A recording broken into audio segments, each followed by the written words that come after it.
Saudara, tidak mudah untuk menyalibkan keakuan kita kepada Tuhan. Tidak mudah untuk mengangkat pisau kita, membunuh kryptonite di dalam diri kita. Tidak mudah untuk membunuh semua impian harapan kita untuk menggapai impian Tuhan. Tidak mudah bagi kita untuk berubah. Tetapi, perhatikan ini. Roh Kudus yang berdiam di dalam dirimu akan memampukan. Tuhan yang berjuang bersama dengan kita. Kekuatan superpower Tuhan berkuasa mengalahkan dosa, mematikan dosa kita, membunuh kryptonite kita. Kekuatan itu, Roh Kudus Tuhan sudah ada di dalam diri kita. Shalom saudara, hari ini saya ingin memulai khotbah ini, memulai message ini dengan memperkenalkan satu buku. Satu buku yang menarik perhatian saya dapatkan 3 tahun yang lalu. Honestly, buku ini, Killing Kryptonite, saya beli semata-mata karena judulnya yang sangat menarik perhatian. Killing Kryptonite, ditulis oleh John Bevere. Nah saudara, untuk fans Superman, fans DC Universe, saudara pasti familiar dengan apa itu Kryptonite. Apakah buku ini berbicara tentang Superman? Bukan. Buku ini tidak bicara tentang Superman dan tentang bagaimana dia mengalahkan musuh-musuhnya. Tapi dalam buku ini, mengisahkan tentang adanya kemiripan antara Superman dan kehidupan kita sebagai orang percaya, orang Kristen, orang yang menyebut diri kita sebagai pengikut Kristus. Ada kemiripan antara kita dengan Superman. Apa kemiripan kita dengan Superman? Ada beberapa hal. Yang pertama, dikatakan dalam buku tersebut. Superman adalah seorang yang tidak berasal dari dunia ini. Dia adalah pribadi yang tidak berasal dari dunia ini. Benar kan ya? Dia dari planet Krypton. Dia adalah alien pada prinsipnya. Demikian juga kita, orang percaya, orang Kristen, hidup di tengah-tengah dunia ini. Firman Tuhan berkata kepada kita bahwa kita tidak berasal dari dunia ini dan kita tidak hidup untuk dunia ini. Yang kedua, bahwa Superman di dalam kehidupannya, dalam pekerjaannya, Superman bukan orang biasa, dia punya superpower, dia punya kemampuan yang melebihi manusia rata-rata. Demikian juga kita, orang percaya, orang Kristen, murid Kristus, bahwa kita memiliki kuasa supernatural, superpower yang Tuhan install di dalam diri kita, karena Roh Kudus yang berdiam di dalam kehidupan kita. Kemiripan yang ketiga adalah bahwa Superman berjuang melawan kejahatan. Demikian juga kita, orang percaya, gereja Tuhan, kita berjuang, kita melawan kuasa kegelapan di tengah-tengah dunia ini. Dan waktu bicara tentang kelemahan, kita bicara tentang Superman memiliki kelemahan. Sehebat-hebatnya dia, sepowerfulnya Superman, ada sesuatu yang bisa mengalahkan dia. Dan itu berbicara tentang kryptonite-nya. Apa itu kryptonite? Kryptonite adalah sebuah substansi unik dari planet Krypton, dari planet kelahirannya. Satu-satunya substansi yang bisa membuat Superman merasa lemah, yang bisa membunuh dia dan sangat mematikan bagi Superman. Nah kita juga sama. Di dalam buku ini dikatakan bahwa kita semua memiliki kryptonite kita masing-masing. Kita semua punya kryptonite yang bisa melemahkan roh kita. Menghancurkan kita, bersifat sangat mematikan. Nah bedanya kryptonite kita dengan kryptonite Superman ada. Kryptonite kita tidak begitu mudah dikenali. Karena kryptonite Superman berwarna hijau, glowy, bisa terlihat dari kejauhan, bisa dihindarin. Problemnya kryptonite kita, orang Kristen, orang percaya murid Kristus, kryptonite kita ada di dalam diri kita. Buku ini menolong kita memahami, mengenali kryptonite yang melemahkan kehidupan kita, yang bisa menghancurkan kerohanian kita. Dan pada saat yang sama, buku ini juga menolong kita mengerti bagaimana how to kill the kryptonite in us. Nah, sebagai orang Kristen, kita harus mengakui bahwa kita semua punya kelemahan. Kita punya situasi, kita punya kondisi, kita punya kelemahan, kita punya kryptonite kita. Dan di dalam buku ini dikatakan, kryptonite kita, kryptonite orang percaya, orang Kristen adalah idolatry. Kryptonite kita adalah berhala. Berhala yang ada di dalam diri kita. Waktu kita bicara tentang berhala, kita berbicara tentang apa? Kita berbicara tentang keinginan daging kita yang jauh dari keinginan Tuhan. Berbicara tentang kehidupan impian kita yang tidak selalu selaras dengan kerinduan Tuhan, impian Tuhan di dalam kehidupan kita. Idolatry kita adalah apa? Adalah ambisi, adalah agenda pribadi kita yang menjauhkan kita dari Tuhan. Maka sangat penting bagi kita untuk kenal, untuk tahu, untuk mengerti dan paham apa yang membunuh roh kita. Dan bagaimana kita harus membunuh kryptonite kita untuk menikmati Tuhan seutuhnya. Nah, saudara, hari ini kita mau belajar dari tokoh Alkitab bernama Abraham. Kisah yang favorit, kisah familiar dari Kejadian pasal 22 ayat 1 sampai dengan ayat yang ketiga. Kita akan bacakan bersama-sama. Kisah Abraham menolong kita memahami bagaimana Abraham menaruh identitasnya, menjadikan Ishak anaknya sebagai idol, sebagai berhalanya. Karena Ishak bisa menjadi sesuatu yang mendistract Abraham dari Tuhan. Ini yang kita mau lihat. Dan kita mau lihat bagaimana apa yang Tuhan lakukan untuk memurnikan lagi hati, memurnikan lagi rohnya Abraham. Kejadian 22 ayat 1 sampai 3. Demikian firman Tuhan. Setelah semuanya itu, Allah mencoba Abraham. Dia berfirman kepadanya, Abraham. Lalu sahutnya, ya Tuhan. Ayat yang kedua, firman-Nya, ambillah anakmu yang tunggal itu, yang engkau kasih, yakni Ishak. Pergilah ke tanah Moria dan persembahkanlah dia di sana sebagai korban bakaran pada salah satu gunung yang akan kukatakan kepadamu. Keesokan harinya, pagi-pagi Abraham bangun. Memasang pelana keledainya, memanggil 2 orang bujangnya, serta Ishak anaknya. Dia membelah kayu. Dia menyiapkan korban bakaran, berangkat, pergi ke tempat yang Tuhan Allah katakan kepadanya. Abraham taat. Saudara, itu kelihatannya sebuah plot yang sangat cepat. Tuhan perintahkan Abraham bergerak. Tapi kita bisa membayangkan bahwa ada situasi yang sangat emosional pada momen itu, pada saat itu, pada hari itu. Kita bisa membayangkan betapa beratnya ujian ini bagi Abraham. Kita perlu tahu mengapa ini sesuatu yang berat bagi dia. Yang pertama karena Tuhan sudah berjanji kepada Abraham bahwa dia akan menjadi bangsa yang besar. Tuhan membuka, Tuhan menyatakan banyak janji kepada Abraham. Janji-janji yang sangat besar, hal-hal yang luar biasa yang Abraham tidak pernah pikirkan. Dan Tuhan sering berulang-ulang kali berkata kepada Abraham bagaimana dia akan menjadi bapa dari segala bangsa. Dia akan menjadi bapa. Dan namun dalam situasi di mana Sarah, istrinya sendiri mandul.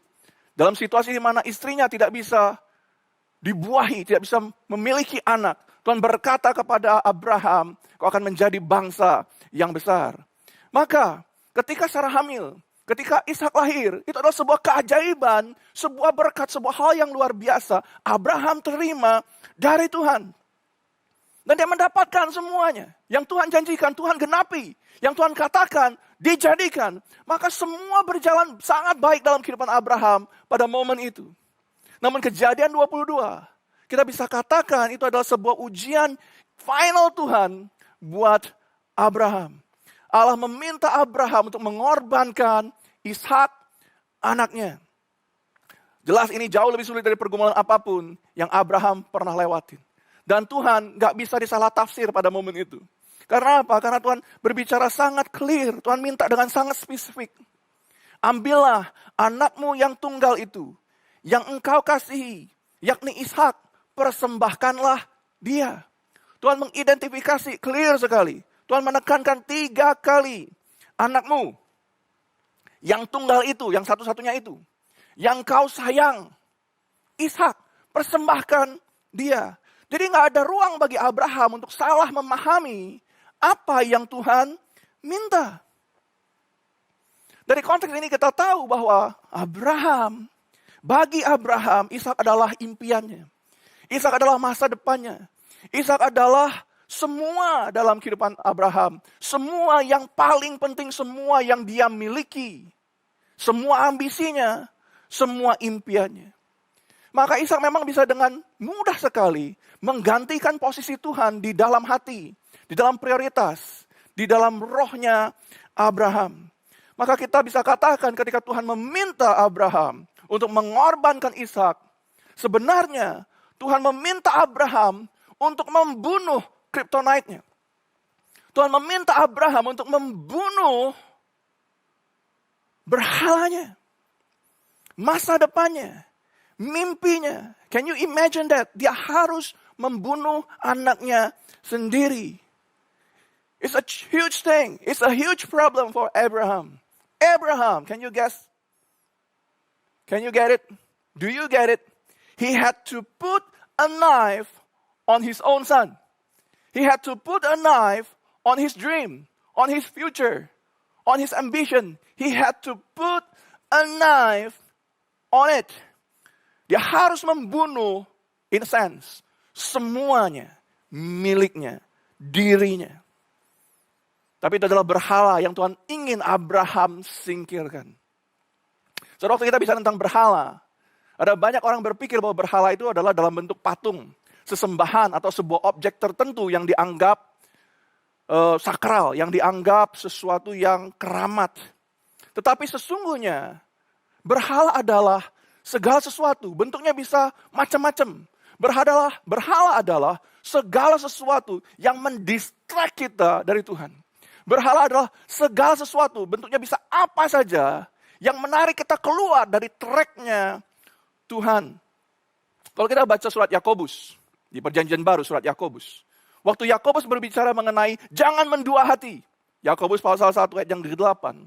Saudara, kita baca di surat Yakobus, kita akan menemukan Yakobus nggak bicara soal patung, sesembahan, dewa berhala lain. Nggak. Maksud saya Yakobus. Yakobus berbicara tentang apa? Yakobus berbicara tentang berhala yang Yakobus bicarakan adalah di pasal 3. Berbicara tentang iri hati. Jangan cemburu. Cemburu, iri hati bisa menjadi berhala. Bisa menjadi sesuatu yang harus kau matikan. Dalam pasal 3, Yakobus berbicara tentang apa yang menjadi berhala. Yang membuat kita menduakan Tuhan. Paulus bicara tentang ambisi pribadi. Ambisi, keinginan kita, impian kita. Itu bisa menjadi apa? Bisa menjadi sesuatu yang mendistract kita dari Tuhan. Yakobus berkata, hati-hati. Pasal keempat, Yakobus pasal 4. Yakobus berbicara tentang idolatri yang lain. Yaitu apa? Memuaskan hawa nafsu. Menjadikan diri kita sebagai pusat. Sebagai kenyamanan. Menjadikan diri kita sebagai center dari segala keakuan kita, kenyamanan kita, impian kita, harapan kita, dunia kita. Dan Yakobus berbicara tentang berhati-hatilah untuk tidak bersahabat dengan dunia ini, pasal yang keempat. Kenapa ini menjadi penekanan? Kenapa Yakobus bicara tentang hal ini dengan sangat keras? Karena semuanya adalah bentuk idolatry. Berhala di dalam diri kita. Dalam Kejadian 22, ini kita menemukan sebuah ujian dari surga untuk Abraham. That was a divine test from heaven. Sebuah ujian yang memang Abraham harus lewati. Saudara, mungkin ada yang bertanya-tanya, kenapa Tuhan harus menguji Abraham? Apakah Tuhan tidak tahu apa yang akan Abraham lakukan jika dia diberikan pilihan tersebut? Apakah Tuhan harus melihat perbuatan Abraham, harus melihat bukti perbuatannya, baru Tuhan bisa memberkati dia? Baru Tuhan itu menjadi sebuah syarat untuk kemudian Tuhan memberkati dia lebih lagi? Tentu saja tidak. Karena Tuhan adalah Tuhan yang omniscience, Allah yang maha tahu. Sesungguhnya, tujuan ujian itu bukanlah untuk Tuhan tahu apa yang ada di dalam hatinya Abraham. Ujian itu adalah untuk Abraham.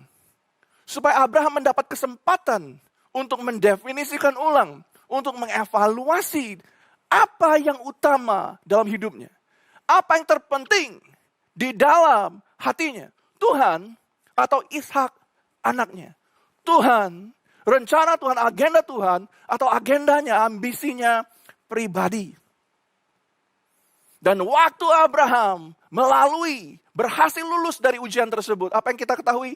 Kita tahu kemudian Tuhan menggenapi, Tuhan mempromosikan Abraham di level yang baru dalam kehidupannya. Dan Tuhan menggenapi apa yang Tuhan katakan kepada Abraham jauh sebelumnya. Abraham naik kelas, melewati ujian itu, dia mendapatkan promosi dari Tuhan. Luar biasa bukan? Saudara, dari kisah Abraham ini, kita bisa belajar, menemukan bahwa ada hubungan yang erat antara ujian iman kita. Ada hubungan yang erat antara pencobaan yang sedang dalam kehidupan kita dengan pertumbuhan rohani kita. Test and growth. Ada 5 hal yang kita bisa belajar tentang relasi antara ujian dan pertumbuhan iman kita. Yang pertama kita tahu bahwa we need to get tested at each stage of growth. Kita semua perlu melewati ujian demi pertumbuhan iman kita. Tujuan ujian adalah menolong kita bertumbuh, menolong kita naik kelas, menolong kita melewati sesuatu yang sebelumnya kita tidak mampu lewati, supaya kita mampu menghadapi tantangan yang lebih besar, supaya kita mampu melewati tantangan yang lebih besar, menggapai tujuan Tuhan yang lebih dekat dengan tujuan Tuhan. Yang pertama kita harus tahu adalah semua kita memerlukan ujian untuk men-challenge diri kita, untuk bertumbuh dari diri kita hari ini menjadi diri kita yang lebih baik, lebih dekat dengan Tuhan di hari esok. Yang kedua, kita belajar bahwa tujuan Tuhan memberikan ujian kepada kita adalah supaya kita lulus dari ujian tersebut. The goal is to pass the test. Waktu Tuhan memberikan kepada kita ujian, Tuhan tidak bermaksud untuk membuat kita stuck. Waktu Tuhan memberikan kepada kita ujian dalam kehidupan kita, tujuan Tuhan bukanlah membuat kita itu menjadi putus asa, membuat kita merasa tidak berdaya, membuat kita berhenti bertumbuh. Tuhan memberikan kepada kita ujian untuk memastikan kita bertumbuh. Jadi jangan takut ujian, jangan takut challenge, jangan takut masalah. Yang ketiga kita belajar bahwa test always precedes promotion. Ujian selalu mendahului promosi. Saudara, kalau kita waktu masih sekolah dulu, dari kelas 1 SD, kita harus lewatin ujian. Setelah ujian apa? Naik kelas, pasti. Setelah kelas 2, lewatin ujian nih, pasti naik kelas 3. Promotion always comes after each test in our life. Jadi jangan takut sekali lagi akan pencobaan. Jangan takut ujian Tuhan dalam kehidupan kita. Yang keempat, kita belajar bahwa promotion requires sacrifice. Apapun yang kita ingin gapai dalam kehidupan kita, apapun yang Tuhan curahkan dalam kehidupan kita sebagai berkat, apapun yang kita rindu lakukan yang baru dalam kehidupan kita, katakan, kita rindu membangun bisnis yang baru. You need to sacrifice something. Anda sedang mencoba melakukan sebuah usaha yang baru. Anda harus mengorbankan waktu istirahat Anda. Anda mungkin harus mengorbankan waktu Anda bersama dengan keluarga. Anda mungkin harus mengorbankan sejumlah uang untuk ditaruh sebagai modal yang mungkin bisa hilang. You need to sacrifice something to elevate yourself. Yang kelima kita belajar, nothing can compare to God's divine promotion. Tidak ada yang bisa dibandingkan dengan berkat yang kita dapatkan jika Tuhan yang mengangkat kita ke atas. Saudara, kita bisa saja berusaha. Kita berusaha, kita melakukan pekerjaan kita dengan baik, kita menjadi profesional yang tangguh, kita membangun kehidupan kita yang berkualitas, bertanggung jawab, atau kita bisa membangun usaha kita, membangun bisnis yang baru, mencoba usaha yang baru, dan kita berhasil. Atau mungkin seseorang yang lain melihat kualitas kita, mempromosikan kita. Namun tidak ada berkat yang bisa dibandingkan dengan berkat yang kita dapatkan. Kalau Tuhan yang mempromosikan kita, yang mengangkat kita kepada kemuliaan, yang mengangkat dan menaikkan kelas kita ke level yang baru. Tidak ada berkat yang bisa dibandingkan dengan berkat yang Tuhan berikan bagi kita. Amin. Nah saudara, saya percaya itu sebabnya, seperti Abraham, selalu ada waktu di mana Tuhan harus menguji hati kita. Di mana ada waktu di mana Tuhan harus menguji iman kita. Situasi kita di tengah pandemi. Situasi kita dalam kehidupan kita yang tidak gampang hari-hari ini. Ini adalah sebuah ujian Tuhan bagi kita. Do you get it? Dan saya percaya bahwa seperti Abraham, sekali-kali Tuhan harus menaruh sebuah pisau di tangan kita untuk membunuh our kryptonite. Sekali-kali Tuhan mungkin harus menaruh sebuah pisau di tangan kita untuk membunuh apapun yang menjauhkan kita dari Tuhan. Saudara,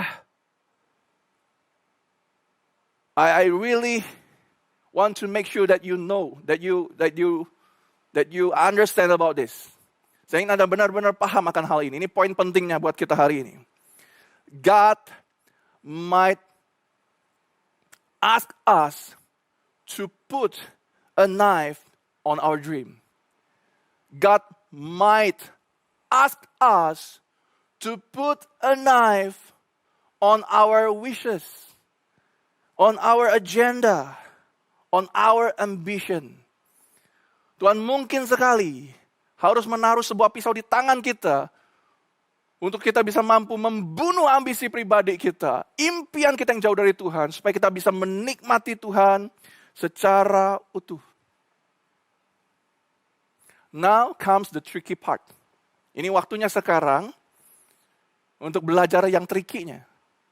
How would I know what my idols are? Bagaimana kita tahu apa yang menjadi berhala di dalam hati kita? Bagaimana kita tahu apa yang menjadi berhala dalam roh kita? Gerald Wilson dalam bukunya The Imperfect Disciple, dia berkata, dia memberikan sebuah petunjuk. Kita bisa menguji, mengevaluasi hati kita dengan bertanya satu pertanyaan. What, if taken away from you, will cause you a great crisis of identity? Apa yang jika diambil dari kita, dari Anda, akan membuat Anda merasa hidup pasti hancur berantakan? Apa yang jika diambil dari kita akan membuat kita berada dalam krisis yang menghancurkan kehidupan kita? Apa? Pasti ada. And it can be anything. Itu bentuknya bisa macam-macam. Bentuknya bisa apa saja. Anda mungkin tidak menduganya. Tapi buat saya pribadi, ada waktunya status saya sebagai pendeta bisa menjadi berhala yang perlu saya bunuh. Yes.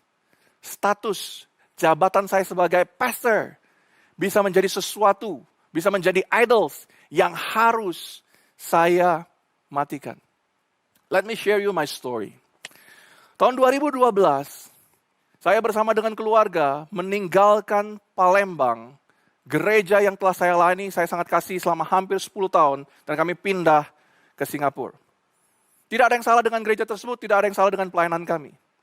Yang problem adalah keluarga kami. Yang problem adalah hubungan saya dengan Vina, dengan istri saya. Relasi saya dengan Vina memburuk. Kami banyak bertengkar. Dan keputusan untuk pindah ke Singapura sesungguhnya bukanlah untuk, majornya, utamanya bukanlah untuk studi lanjut. Kepindahan kami ke Singapura, tujuan utamanya adalah untuk pemulihan keluarga kami. Tujuan utama kami pindah ke Singapura untuk memulihkan, menyelamatkan pernikahan kami. Saudara, kenapa demikian? Karena kami terlalu lelah. Setelah pelayanan bertahun-tahun di sebuah gereja, kami begitu sibuk, begitu lelah, terlalu berusaha menyenangkan orang lain, dan tidak punya cukup quality time, tidak punya waktu yang sehat untuk membangun relasi komunikasi suami istri yang baik. Di satu titik beberapa bulan, hampir 1 tahun dalam kehidupan kami, satu rumah yang tinggal hanya saya dengan Vina, kami punya 4 handphone. 4 handphone. Jadi masing-masing saya sendiri punya 2, Vina sendiri punya 2. Kami bisa kontak orang, ngobrol sepanjang hari dengan jemaat, lalu habis energi, tidak ada ngobrol sama sekali buat kami pribadi di rumah. Setelah itu terjadi. Apa yang terjadi kemudian adalah tentu saja, karena semua itu tekanan ada, kurang ngobrol, gak punya quality time, kami sering kali bertengkar. Dan waktu bertengkar tentu saja kami melukai satu sama lain. Saya berusaha menjadi pribadi, menjadi pastor, menjadi hamba Tuhan yang baik di depan jemaat. Tetapi di rumah, saya gagal menjadi suami. Saya gagal menjadi suami dan ayah yang baik bagi keluarga kecil kami. Saya ingat pada momen itu, ibu rohani kami pernah mengingatkan saya, dia berkata demikian, jangan terlalu menggenggam gereja. Jangan terlalu menggenggam pelayanan begitu erat, sampai itu menghancurkan keluargamu. Soal itu pesan yang menurut saya awalnya konyol. Bagaimana mungkin saya pegang gereja? Bagaimana mungkin saya begitu clingy terhadap pelayanan? Kan itu adalah apa yang saya persembahkan buat Tuhan. Dia berkata, jangan menggenggam gereja. Jangan menggenggam gereja pelayanan begitu erat sampai engkau kehilangan keluargamu. Perlu waktu lama buat saya untuk mengerti bahwa keluarga lebih berharga dari pelayanan. Bahwa keluarga saya adalah pelayanan utama saya. Bahwa jemaat yang paling penting saya perhatikan, utamanya adalah keluarga saya, anak, istri, anak saya. Dan perlu waktu lama buat saya untuk mengerti bahwa seberapa pun hebat pelayanan saya, sebagai hamba Tuhan, sebagai pendeta yang sibuk, semua itu kan hancur berantakan jika ada sesuatu terjadi dalam keluarga kami. Katakan jika istri saya meninggalkan saya, seberapa pun saya hebat, tidak ada satu gereja pun yang akan mengundang saya lagi. Sebab nggak ada buktinya kehidupan saya benar jika keluarga saya berantakan. So, that's the very reason I left my hometown. Itu alasannya kenapa saya meninggalkan my home church. Kami pindah ke Singapura. Untuk apa? To restore our family. Saya mengambil resiko dengan membangun, dengan menjual semua yang kami punya, mengambil resiko, menghabiskan semua saving kami, pindah ke sana, menghabiskan uang untuk masuk sekolah teologi, belajar program S2 di sana, mengambil master saya, dan menghabiskan semua tabungan kami. Saya mengambil resiko tersebut. It's such a huge risk I took, yet I never regret it. Kenapa? Karena dalam masa itu, waktu kami tidak melayani, waktu kami bukan pendeta dan bukan istri pendeta, kami melayani sebagai volunteer di gereja. Kami melayani sebagai anak Tuhan yang melayani Tuhan karena kami mengasihi Tuhan tanpa harus dibombardir oleh burden, oleh oleh tuntutan, oleh begitu banyak hal yang harus kami pikirkan. So we restore our relationships. Menikmati waktu kami bersama-sama dan kami bersyukur untuk pemulihan yang Tuhan kerjakan. Nah, saudara, problem yang lain adalah karena apa? Kenapa saya susah sekali tinggalkan gereja pada waktu itu? Karena saya sebagai pengkhotbah, sebagai pendeta, saya punya seorang figure model. Saya punya seorang tokoh favorit, yaitu siapa? Charles Spurgeon. Charles Spurgeon adalah seorang pengkhotbah yang luar biasa. Pemberitaan firman yang menjadi berkat bagi banyak orang. Pengkhotbah yang powerful. Dan pada saat yang sama, sekaligus dia adalah seorang gembala yang setia melayani di satu gereja dari awal pelayanannya sampai akhir hidupnya. Spurgeon gak pernah pindah. Dia membangun gereja tersebut bersama-sama dari kecil. Membangun jadi gereja yang memenangkan banyak orang. Dan dia adalah figur hamba Tuhan yang saya anggap setia. Gak pindah-pindah pelayanan. Setia kepada panggilan Tuhan. Dan dia adalah figur model saya. I want to be like Spurgeon. That's my dream. Itu sebabnya saya ngotot tinggal lama di Palembang. Sampai 10 tahun sekalipun banyak masalah yang kami hadapin di gereja. Saudara, tapun, itu impian saya, itu ambisi saya. But God, one day, God put a knife on my hand. God want me to put a knife on my dream. On my idealism. Tuhan ingin saya membunuh idealisme saya, mimpi saya. Karena itu bukan dari Tuhan.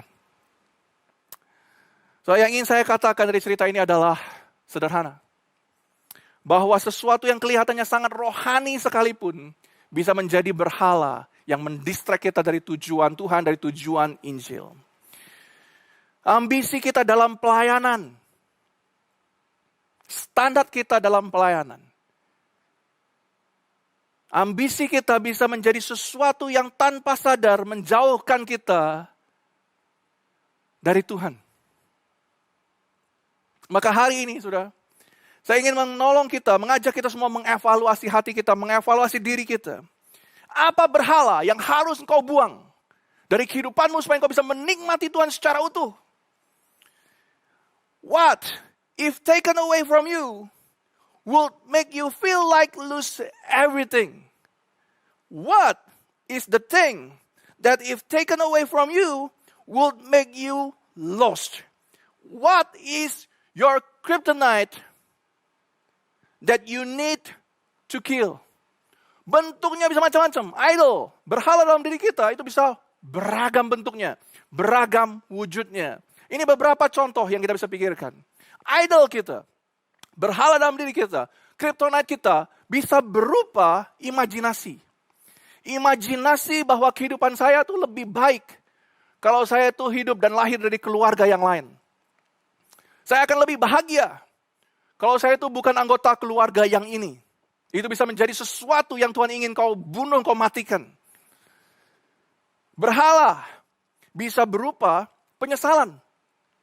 Menyesal menikah dengan pasangan yang kau miliki sekarang. Lalu masih membayangkan, kayaknya aku lebih bahagia, aku pasti lebih bahagia kalau kau menikah dengan orang lain. That's an idol. That's something you need to put a knife on it. Idol bisa berupa impian, harapan, yang berkata menaruh kebahagiaan kita pada sesuatu yang bukan Tuhan.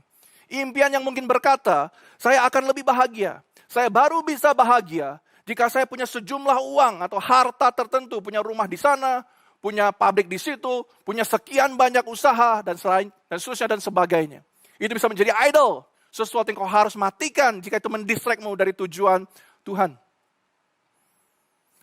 Berhala dalam diri kita juga bisa berubah menjadi sesuatu yang menghancurkan kita. Waktu kita berpikir, saya baru bisa merasa utuh dan bahagia jika saya menemukan pasangan hidup saya. Jika saya menikah, baru saya bahagia. Lalu kerinduanmu, ambisimu untuk menikah mendistract engkau dari standar Tuhan, dari firman Tuhan. Saudara, idol kita juga bisa berbentuk apa? Idol kita bisa berbentuk standar kita yang menilai orang lebih tinggi daripada Tuhan. Standar kita yang lebih tinggi dari Tuhan untuk menerima orang lain, orang-orang yang tidak sempurna yang Tuhan tempatkan di sekitar kita. Idol kita bisa berupa dosa, kebiasaan buruk yang harus kita salibkan. Saudara, saya percaya ini waktunya bagi kita hari ini. Ini waktunya kita. Tuhan memanggil kita. Pergi ke Moria. Naik ke atas gunung tersebut. Dan membuang semuanya. Tuhan memanggil kita untuk membunuh, mematikan kryptonite kita. Jika Abraham rela mengorbankan Ishak, namun Tuhan akhirnya gagalkan. Namun pekerjaan dan kasih Tuhan itu terjadi sempurna. Tidak ada yang menggagalkan Tuhan. Waktu Allah Bapa di sorga mengorbankan anak yang tunggal, Yesus Kristus, naik ke atas kayu salib itu. Tuhan sungguh melakukannya. Do you get it? God already put a knife on His own Son to show how much He loves us. Tuhan telah menaruh pisau yang membunuh anaknya dengan tangannya sendiri untuk menunjukkan betapa Dia mengasihi kita, the imperfect people. Tidak ada yang Tuhan tidak akan berikan untuk menunjukkan kasih-Nya kepada kita, orang berdosa. Tuhan tidak ingin ada sesuatu, apapun, yang menghalangi relasi kita, keintiman kita, kasih kita dengan Tuhan. Saya ingin saudara paham juga satu hal. Dalam relasi, dalam kisah dengan Abraham. Tuhan tidak mengasihi Abraham karena apa yang Abraham ingin lakukan buat Tuhan. Tuhan tidak mengasihi Abraham karena apa yang Abraham sudah lakukan buat Tuhan. Tuhan mengasihi Abraham apa adanya dia, dalam segala kelemahan, dalam segala ketidaksempurnaan dirinya. Abraham tidak perlu melakukan untuk menunjukkan kasihnya kepada Tuhan. Abraham tidak perlu melakukan apapun untuk mendapatkan kasih Tuhan. God didn't accept Abraham after he showed his willingness to sacrifice his son. God loved him far, far more, far before that happened. Untuk menerima anugerah Tuhan, sama seperti Abraham, saudaraku, ini pesannya hari ini.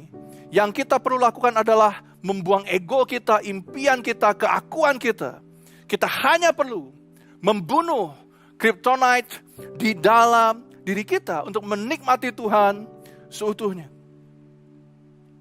Kita orang berdosa, namun kita dikasihi oleh Tuhan.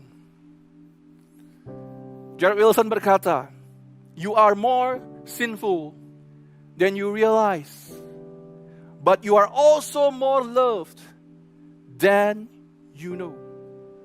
Kita semua jauh lebih berdosa dari yang sanggup kita akui. Namun kita juga jauh lebih sayang dari yang kita sadari, dari yang kita ketahui tentang Tuhan kita. God loves us. God loves you, the imperfect one. Saudara, tidak mudah untuk menyalibkan keakuan kita kepada Tuhan. Tidak mudah untuk mengangkat pisau kita, membunuh kryptonite di dalam diri kita. Tidak mudah untuk membunuh semua impian harapan kita untuk menggapai impian Tuhan. Tidak mudah bagi kita untuk berubah. Tetapi, perhatikan ini.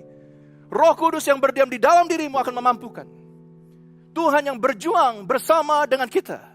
Kekuatan superpower Tuhan berkuasa mengalahkan dosa, mematikan dosa kita, membunuh kryptonite kita. Kekuatan itu, Roh Kudus Tuhan sudah ada di dalam diri kita. So today, I dare you Today, I challenge you. Saya menantang Anda untuk naik ke Gunung Moria hari ini. Berangkat ke Moria, naik ke atas gunung tersebut. Di dalam doamu, bawa berhalamu. Bawa apa yang mendistractmu selama ini dari Tuhan. Angkat pisaumu, ayunkan. Be bold, be courageous, be audacious to kill your kryptonite. I dare you to kill your kryptonite today so you can see. So you will see how will transform you, how God will change you, how God will loves you more than you know. Let's kill our kryptonite.